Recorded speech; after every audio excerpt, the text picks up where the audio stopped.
Was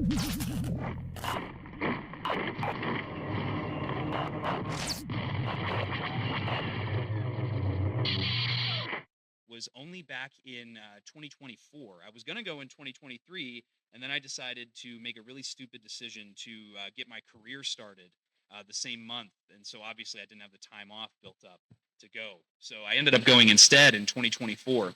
And I was on the vendor floor, and I'm looking around, and I was kind of expecting it to be mostly vintage Kenner toys.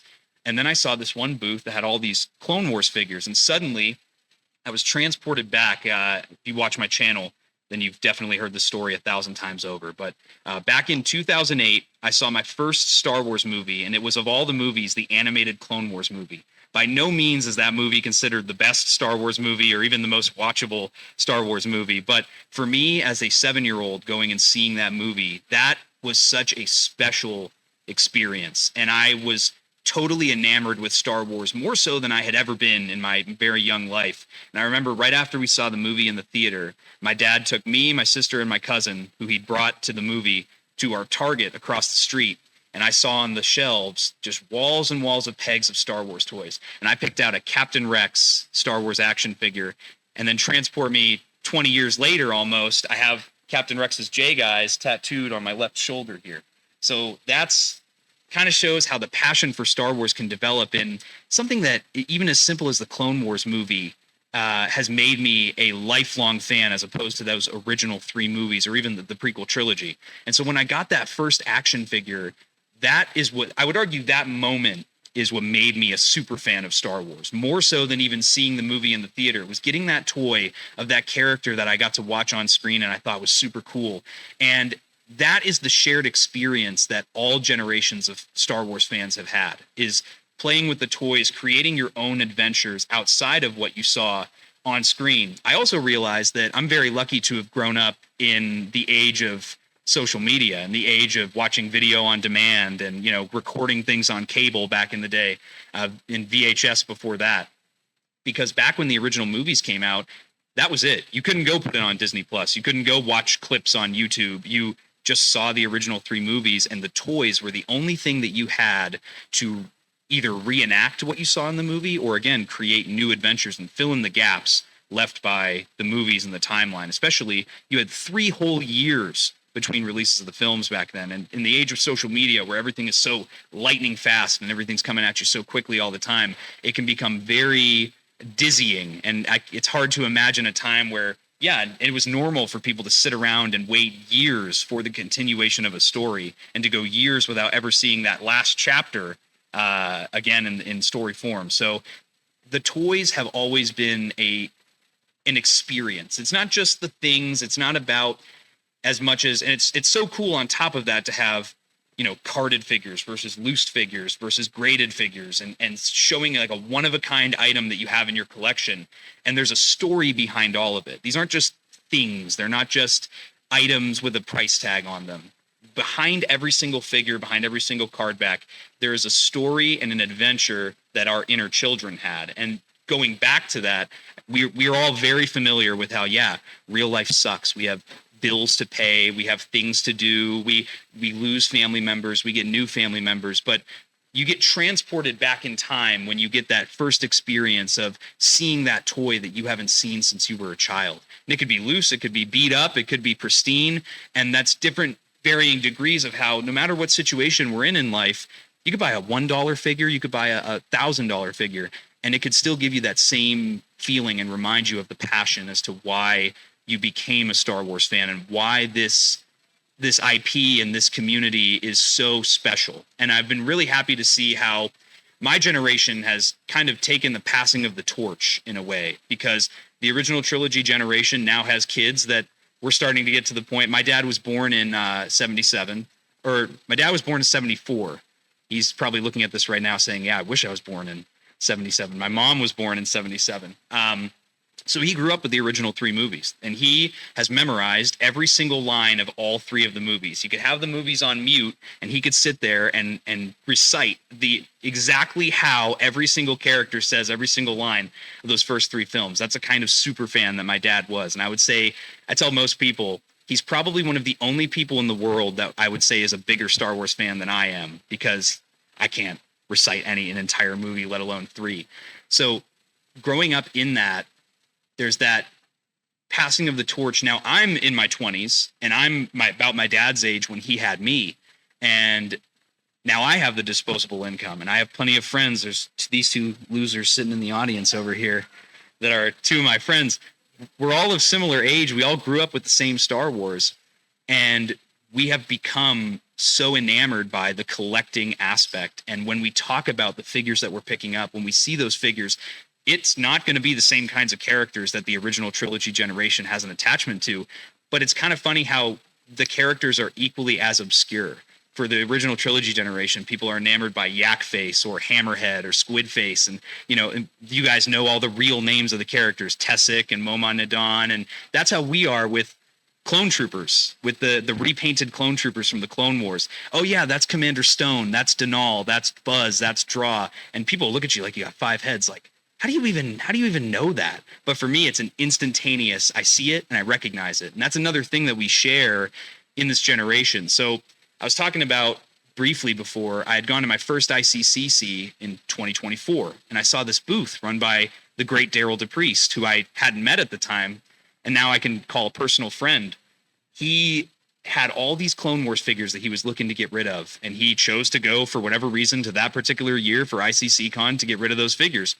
And here come me and my friends. We're all coming in, hooting and hollering and recording, and look at all these figures, look at all this, look at all that. I haven't seen this in 15 years.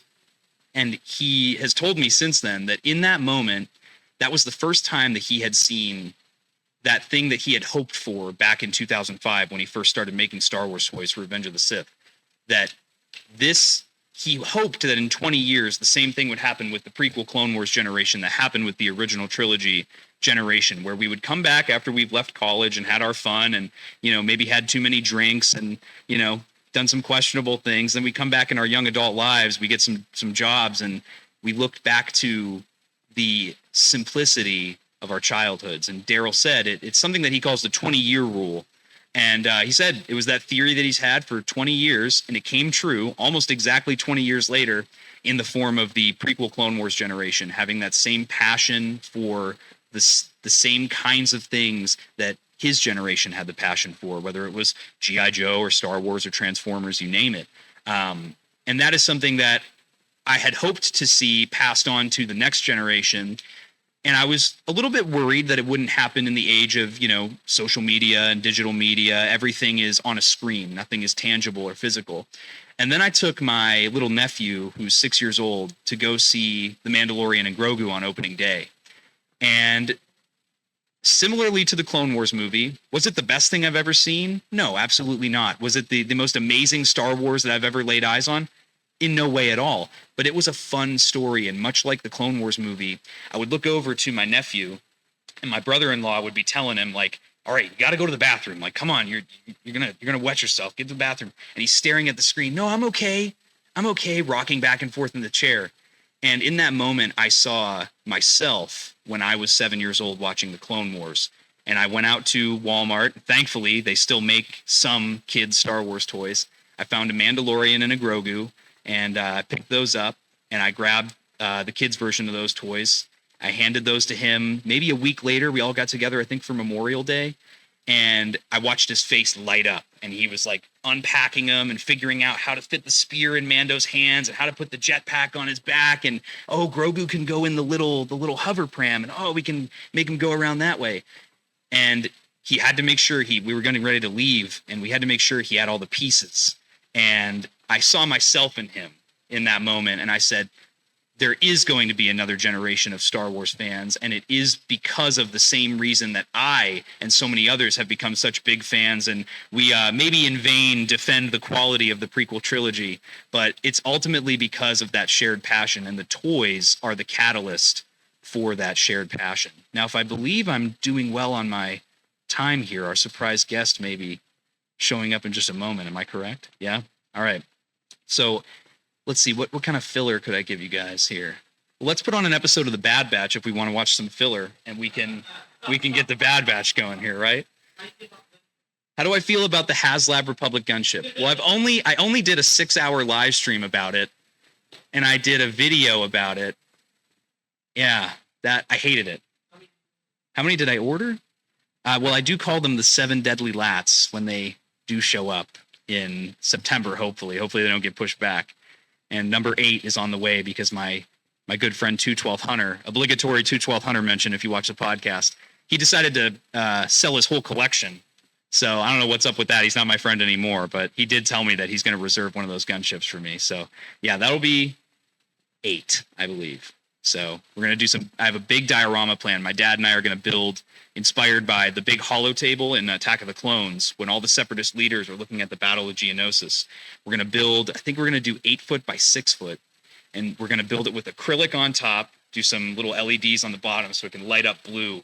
And we'll have all the gunships on one side and some battle droids on the other, getting ready for the big battle. So we'll build, different environments on it and stuff. And that also is a huge thing with the generational thing of Star Wars. We all share it. Look how many families come to ICCCon every year. You get little kids of all ages. You get grandparents come with their families, and you get the opportunity to see that awe and wonder of the Star Wars toys and that shared generational play. Because I remember when my dad would play with my Star Wars toys, where we were playing with the Republic gunship or the ATTE or, Jedi Starfighters, or maybe I think at one point we had Darth Vader's TIE Fighter, and that was one of the favorites of the bunch. And that was always core memories. My relationship with Star Wars is one of the cores of it, one of the pillars of it is how I share it with my dad.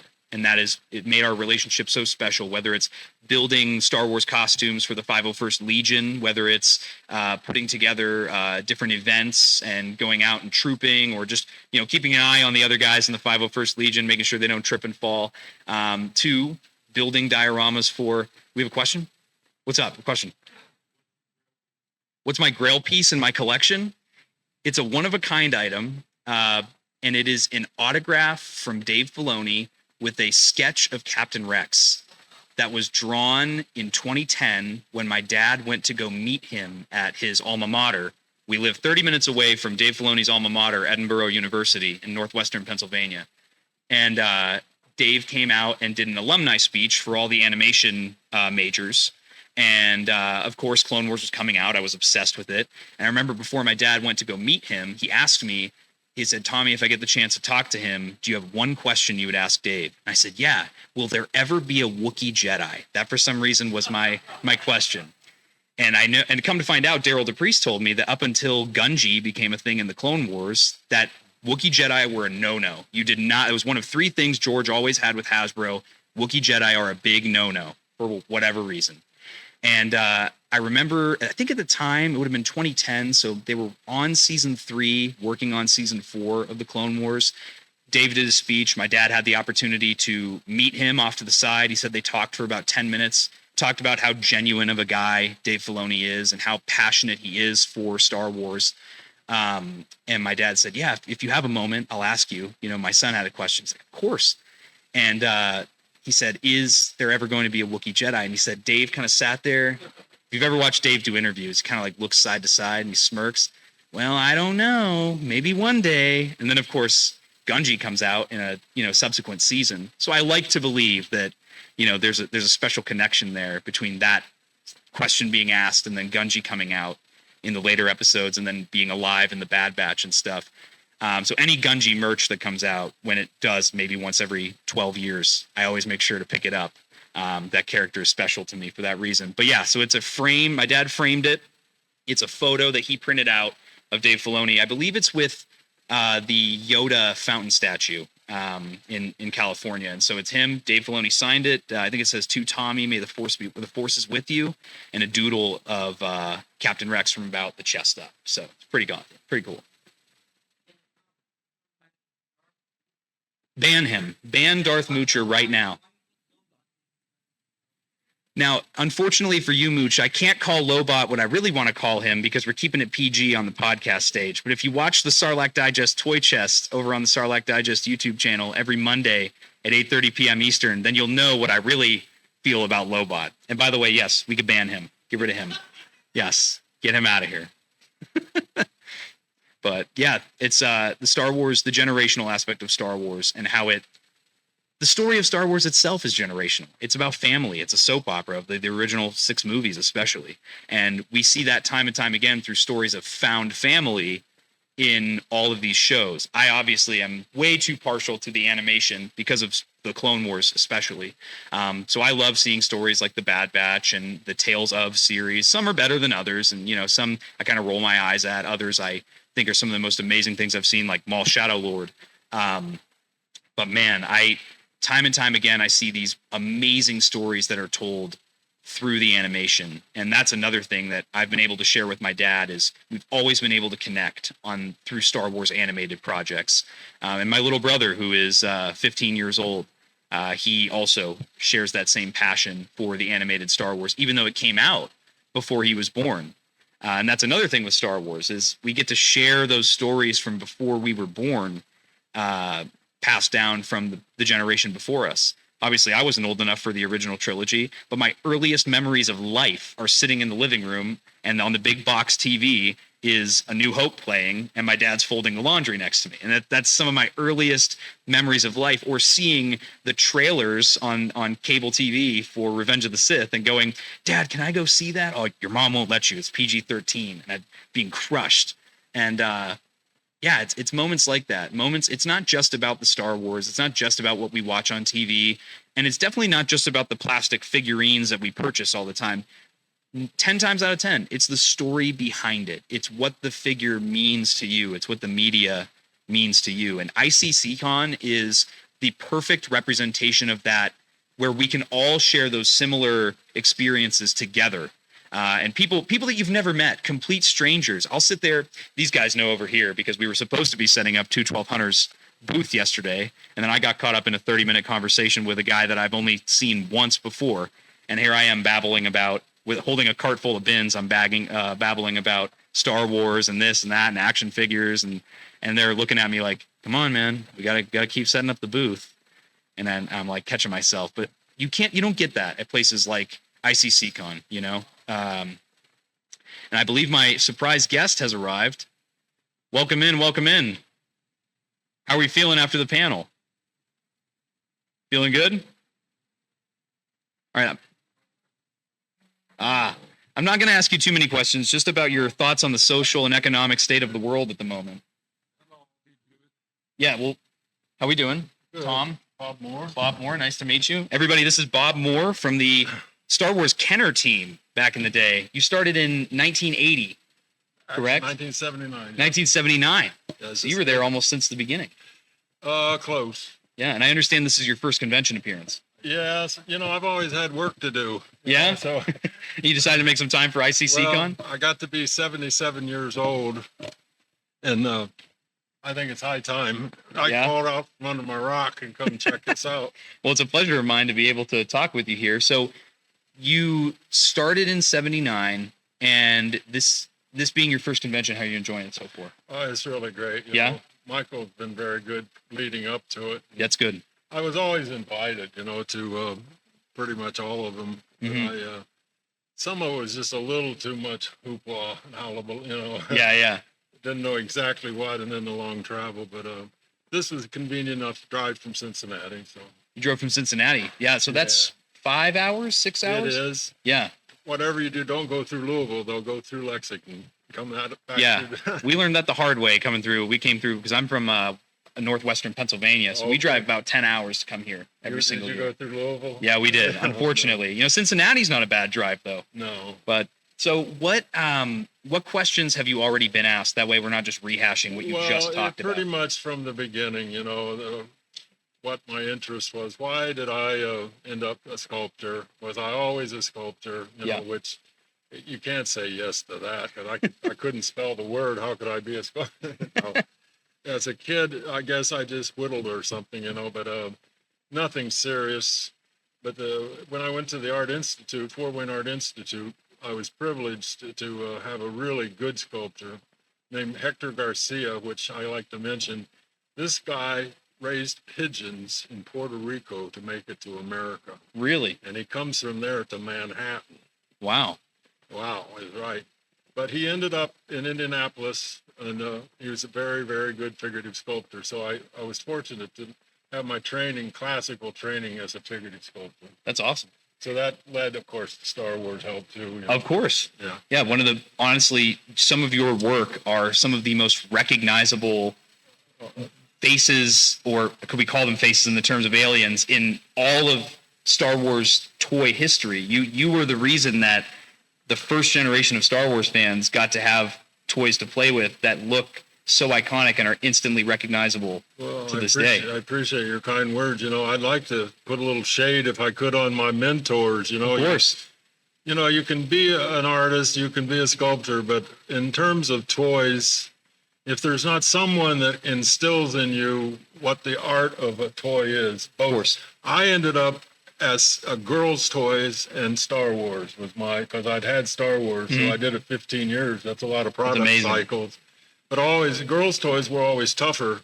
You know, when I first interviewed there, that's a long story, but I had a commission with the city of Cincinnati, just as an artisan rights. They wanted to support the arts, so they were giving us $50,000 a year. Back in then, it was pretty good, and a studio, and no requirement for a show or nothing, with a renewable 1 year.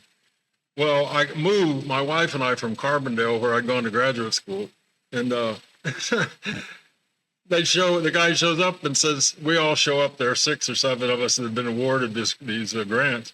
And they said, we hate to inform you, but the city council has rescinded the funding on this project, but we'd be glad to help you for lodging tonight.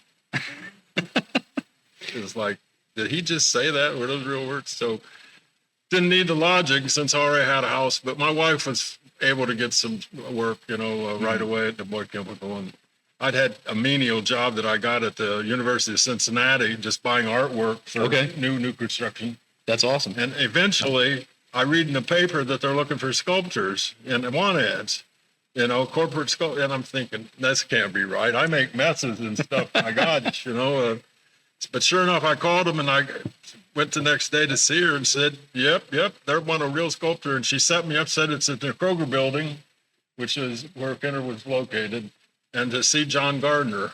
Well, he had been what an amazing man. He was in charge there. He came from Los Angeles, where he was with Mattel, and that's why they'd hired him away.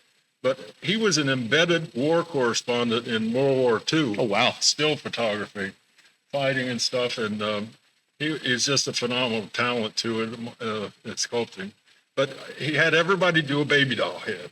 Okay. That was your test project. Is that like your start? So he gives you this sort of vague drawing, of a doll head. I'm thinking, a doll head, right? A doll head. And said for me to spend a week or so on it and bring it back. And like an idiot, instead of going to a toy store and buying, getting an idea of what the aesthetic was, for a baby doll, I worked on it.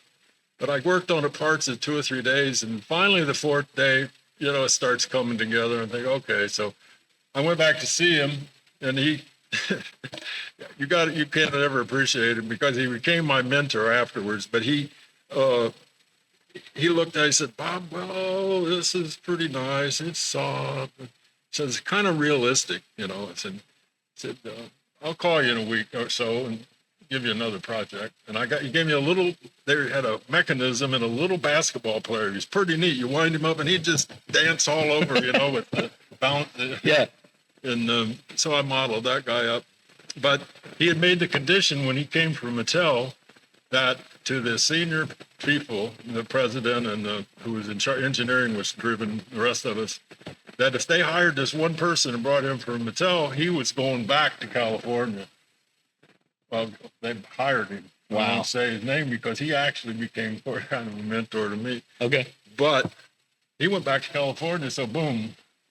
But unbeknownst to me, his replacement, who was Rudy Vapp, he told him when the new money hit for the build-up because of this pending big project, Star Wars, to be sure to hire me. So that's how I went to work. That's amazing. Yeah. That's amazing. That's like awesome. Chance, working sculptors in a corporate America. What? And so is it weird for you to think about how these figures that you sculpted at the time, and you're just trying to make it look like I'm assuming, still images of the characters. Yeah. has it been a little weird to see how iconic those have become, and now there's an entire convention surrounding those little figures? I was more shocked, but I will say this to everyone. I played with them first. You did? Well, we'd finished the sculpting, and we had a sign-off of about 9 people in the department. So we sat there, and all of a sudden, we find ourselves kind of interacting with them, the wax, the original wax. And I like to say that I played with them first, just like a kid, That's what I was. Hurt to be a kid at heart. Absolutely not. And that's what, before you came in, that was what I was talking to the audience about was that's a shared thing that every generation of Star Wars fans have. And it's through your work that kids got to experience play and got to reenact scenes from the movies and make stories that took place in between the movies using those figures. And it's become this generational phenomena for different levels of fandom in the Star Wars world. And because of that, I have to really say thank you for creating that, because if it wasn't for the toys, loved them more than me, but it was phenomenal. My dentist receptionist, I remember near the end, when Lucasfilm's at least making a good film every couple of years. Now all of a sudden Disney just goes to TV and paid for their big debt. But, 7 projects a year. Yeah. But she said she was going. Her son was going, his kids and his kid were always looking forward to the premiere of the new Star Wars. That's movie. Awesome. It's a good deal. It was fun. But, it was way more. We did not just Star Wars, but we probably developed, I would say, at least 6 or 7 lines completely a year of different things. Starting lineup, we did Strawberry Shortcake, Care Bears. We created Littlest Pet Shop inside. Wow, those are so iconic now. Yeah. And what a nightmare, starting lineup was. They have these set poses, and then everybody's supposed to look right on it. Heads different. But anyway, we stayed busy. So I would imagine that the aliens end up probably being easier than the people do, because we're so familiar with how people look and move as opposed to aliens. Is that true for you, or did you have an easier time with the people? Pretty much true. But like I myself, Steve Geddes, and we had a strong figurative background, so that was really not an issue for us. Always, the characters, because it's just accuracy and likeness, for that kind of, for the figures or for the vehicle stuff or for creatures or whatever. But Princess Leia, that's in that Bosch outfit I did, they gave her approval rights. And that young lady put me and everybody else through our paces. Really? I did my take on her, and she immediately no. Well, so anytime that would happen, which it rarely ever happened, that anybody had the rights really to approve their own sculpting. But then it was given to Cindy Buchholz, which was the best doll sculptor. No. She did the head. Steve Geddes took his crack. No. And Steve was a great caricature artist. Mm-hmm. He loved, his work, cartoon work and stuff's amazing. So someone else, I think it was Nancy Flanagan, any 4 of us, no. So I'm thinking, what the hell? We wanted to get this figure in there. So I decided, because I'd been working on dolls from way back when, I was going to make her look like a beautiful little baby doll. Okay. And I didn't care so much about whether it looked like her. Right. So the eyes would be very paintable, and so I did, and she approved it conditionally. No kidding. Conditionally. What was the condition? Well, we were supposed to make a better likeness of it. That was who it was. That was as good as it got. Isn't so much like her, but it looks like a nice little baby doll. That's amazing. It's so cool to hear the stories behind the little things that at face value you wouldn't think anything of, Yeah. What was your favorite thing you worked on for the Star Wars toys? Do you have a favorite? Of course, now there are all so many iconic things, Right. Like I was running the department pretty shortly after that and got to go to Lucasfilm for approvals, I talked more about it. But I was, I've tried to keep Steve and some of the people the best people inside happy with what they were working Absolutely. on. And then the rest went outside based on schedule. And then I would there was always something left over that needed done. Like I accidentally did Cy Snoodle because nobody wanted to do her. Really? Yeah. And Drew McCool worked on them quite a bit. And I was always doing the rework. Oh, geez. I worked the rework on the, which one was that? The carrying case. That was, or C-3PO with Okay. white carry. Well, white, I don't know what color it came. But it was awful. It came in from the outside, and it's hard plaster. I had a little experience, but I knew you couldn't just chunk it away and add plaster. So I ended up like grinding it away and filling it back in with our sculpting wax. Okay. And it was, I could smooth it off pretty good. So that was a pain. There was always pain that came in outside that they weren't approving. So let's see. But there were a lot of things really close. Unfortunately, starting lineup couldn't, be the nature of trying to get somebody's head to fit on somebody else's toes. Yeah. It wasn't going to work. But the medical droid was kind of fun. R99, I did 99. Oh, really? Let's see, yak face. I did almost that. It was carved in acetate and came in, but then I pretty much finished yak face and had done pretty much from beginning to coin because there were all these coins and I wanted to get a yak face in. But, they were all challenging. And then soon we all realized they were going to have a place in history. So you knew you were working on more than just another meaningless thing, Once Star Wars became the phenomenon that everyone knows it to be.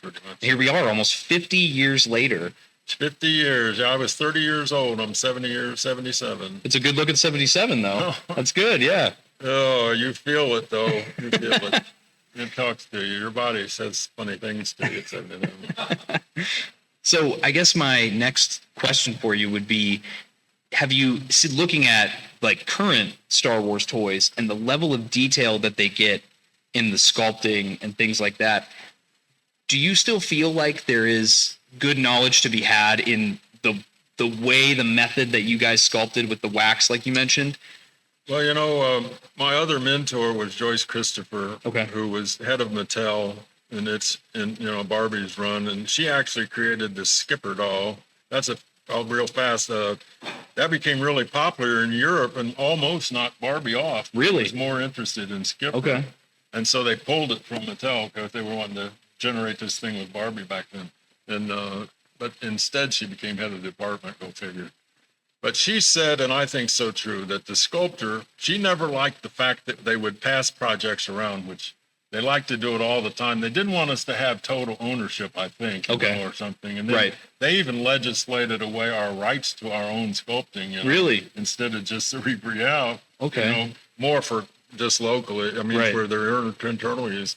But Joyce said that if the sculptor puts the personality as you're working it from the beginning into it, and the nuance about it, and how you do it, it gives it some individuality, and we shouldn't pass them around, she said.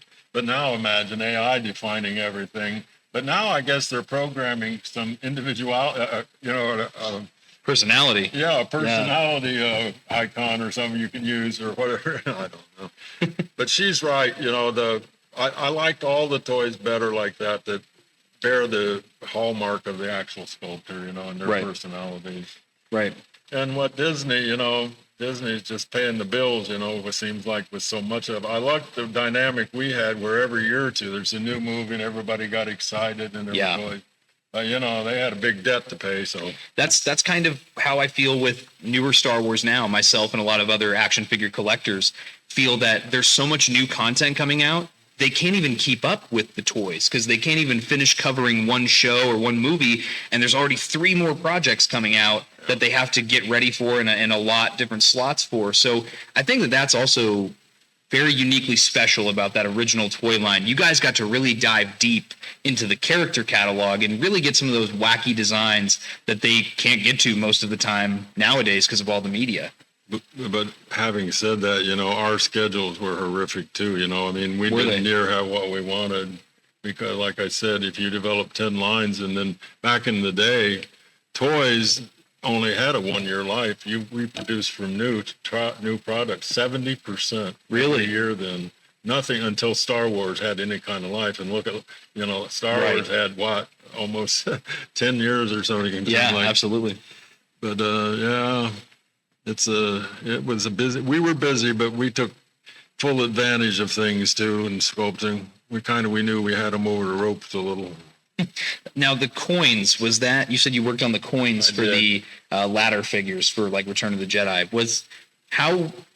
was that put into place? Was that something that you guys came up Well, with? it became a senior marketing level. They got to thinking, well, we're doing their own size vehicles. We're going to have some kind of character interaction for kids to want to buy vehicles to work on their ships. You can't have a 3 3/4 guy on it's Right. so much out of scale. Right. So the intention was more to have a little base on it so it could sit at different places at least. Okay.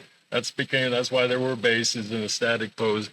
Downsized, so that they would fit in scale with the vehicle too. So, you could get 2 or 3 people on the bridge or something. Yeah, those are cool. So it was an intellectual decision on that end of it.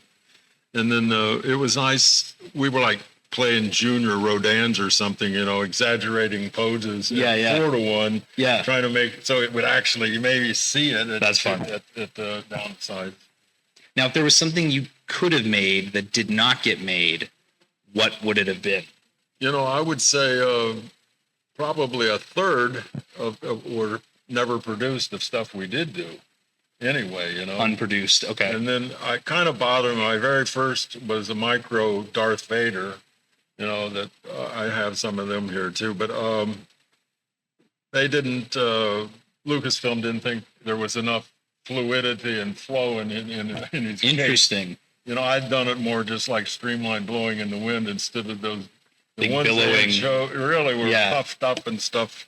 But you just never knew about that. Of course, those are more valuable now. It's a collectible thing. Of course. Since they weren't produced, Yeah. And micros too. That was a micro, but there were a lot of them. There was a really nice one that Charlie Kovac, another sculptor, did of the Wookiee carrying the blown up 3CP on his back. Oh, yeah. But he had to do it as 3 pieces. Well, they weren't going to do that, Right. as separate pieces for small parts issues and stuff. So they had to kill it. But it is really a nice sculpture. It's got to be a very difficult dance trying to, you have the budget, you have the piece count, you have the parameters set by Lucasfilm, which can be very stringent sometimes as well.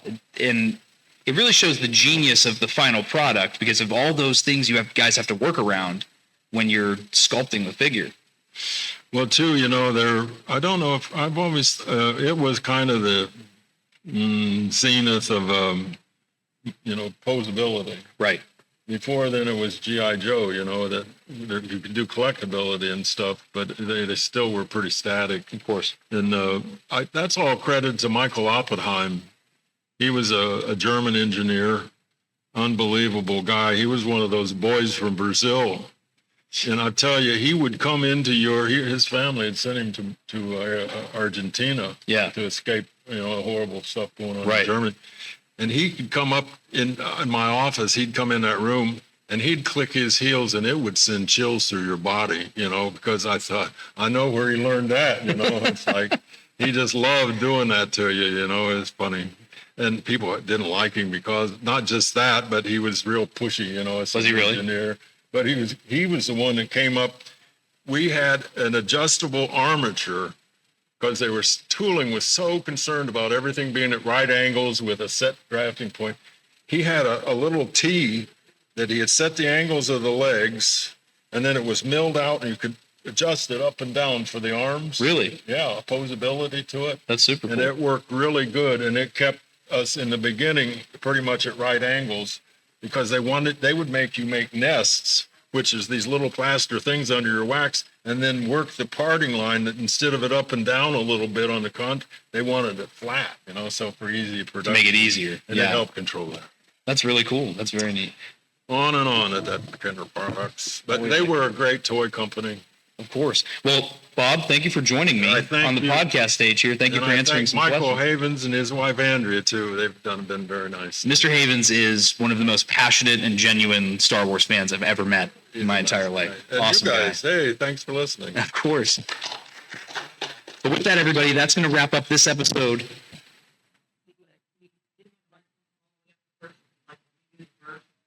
Oh, yes, of course. Let me read you the verse. Of course, we did a Bible verse at the beginning of the show. That's what we usually do, so I'll give it to you guys again here. It is James chapter 1, verse 12. Blessed is a man who perseveres under trial. That is the one that we decided to go with for the Blitzcast number 84. Thank you, everybody, for watching We really appreciate your time. Make sure to check out Blitz Transmissions. Make sure you're at ICCCon. If you're not here, what are you doing? We'll catch you on the flip side, guys. Of course, as always, may the Force be with you.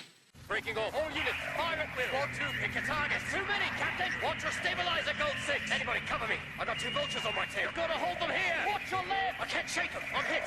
Where's our reinforcements?